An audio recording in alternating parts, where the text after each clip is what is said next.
বৃষ্টি বিপর্যয়ে মৃত্যুপুরীতে পরিণত হয়েছে উত্তরবঙ্গ।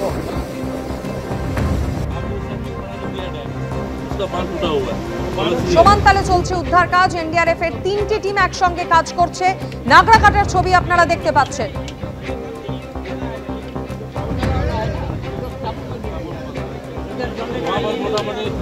সন্দীপ সরকার আমাদের প্রতিনিধি আরো বিস্তারিত আমাদের জানাবেন। সন্দীপ, যে ভয়াবহ পরিস্থিতি আমরা দেখতে পাচ্ছি উত্তরবঙ্গে মৃত্যুপুরীতে পরিণত হয়েছে, এনডিআরএফ এর টিমের সংখ্যা আরো বাড়ানো হতে পারে, সব মিলিয়ে তোমার কাছে এই মুহূর্তে কি আপডেট?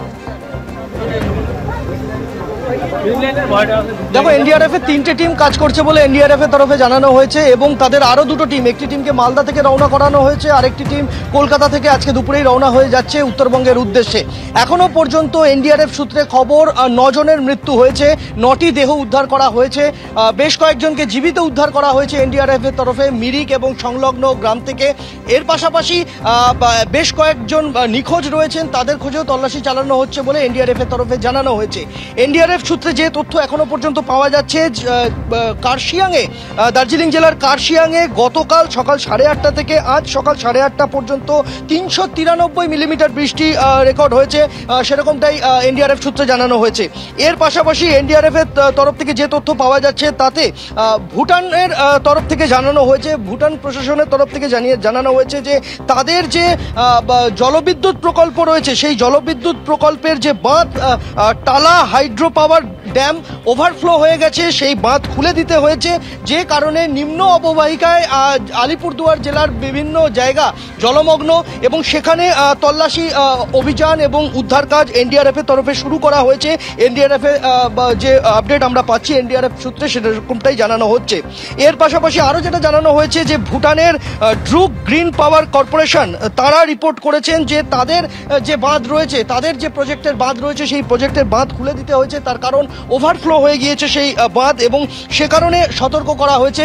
এনডিআরএফ এর তরফ থেকে জেলা প্রশাসনকে, উত্তরবঙ্গের জেলা প্রশাসনকে সতর্ক করা হয়েছে, সব রকম পরিস্থিতির জন্য প্রস্তুত থাকতে বলা হয়েছে। এবং আরও যে তথ্য এনডিআরএফ সূত্রে পাওয়া যাচ্ছে তাতে বিভিন্ন জায়গাতে, উত্তরবঙ্গের বিভিন্ন জায়গায় মূলত জলপাইগুড়ি জেলার বিস্তীর্ণ এলাকা, যেটা ভুটান সংলগ্ন, আলিপুরদুয়ার জেলার বিভিন্ন অংশ, সেই সমস্ত জায়গায় কিন্তু এনডিআরএফ এর টিম এই মুহূর্তে কাজ করছে। 15-20টি টিম এই মুহূর্তে কাজ করছে তাদের বিভিন্ন জায়গাতে। এবং যেটা বলা হচ্ছে যে মিরিক লেকে আজকে একজনের দেহ পাওয়া গিয়েছে, আরও 2 জন নিখোঁজ রয়েছেন, তাদের খোঁজে তল্লাশি চলছে। মিরিক বস্তিতে সেখানে 2 জনের দেহ পাওয়া গিয়েছে, সেই জায়গা থেকেও বেশ কয়েকজনকে জীবিত উদ্ধার করা হয়েছে। এনডিআরএফ এর টিম তারা কাজ করছেন, যে ব্রিজ ভেঙে গিয়েছে সেই জায়গায় উদ্ধার কাজ চালানো হচ্ছে, বিভিন্ন জায়গায় রাস্তা ধসে গিয়েছে সেই জায়গায় বিশেষ ব্যবস্থা করে দড়ির সাহায্যে, কোথাও রোপওয়ের সাহায্যে মানুষজনকে এক জায়গা থেকে আরেক জায়গায়, গ্রামের ইন্টেরিয়ার থেকে তাদেরকে নিয়ে আসা হচ্ছে বড় রাস্তায়। এই মুহূর্তে এনডিআরএফ এর টিম এইভাবেই কাজ করছে। আজকে দুপুরের পর এনডিআরএফ এর হেডকোয়ার্টার থেকে, কলকাতা থেকে আরেকটি বড় দলকে রওনা করানো হচ্ছে উত্তরবঙ্গের উদ্দেশ্যে, যারা উত্তরবঙ্গের বিভিন্ন জায়গায় যে বিস্তীর্ণ বন্যা পরিস্থিতি তৈরি হয়েছে এবং ফ্ল্যাশ ফ্লাডের মতো পরিস্থিতির কারণে যে গ্রামের পর গ্রাম সম্পূর্ণভাবে কাদা মাটিতে ঢাকা পড়েছে, সেই জায়গায় তারা উদ্ধার কাজ চালাবে।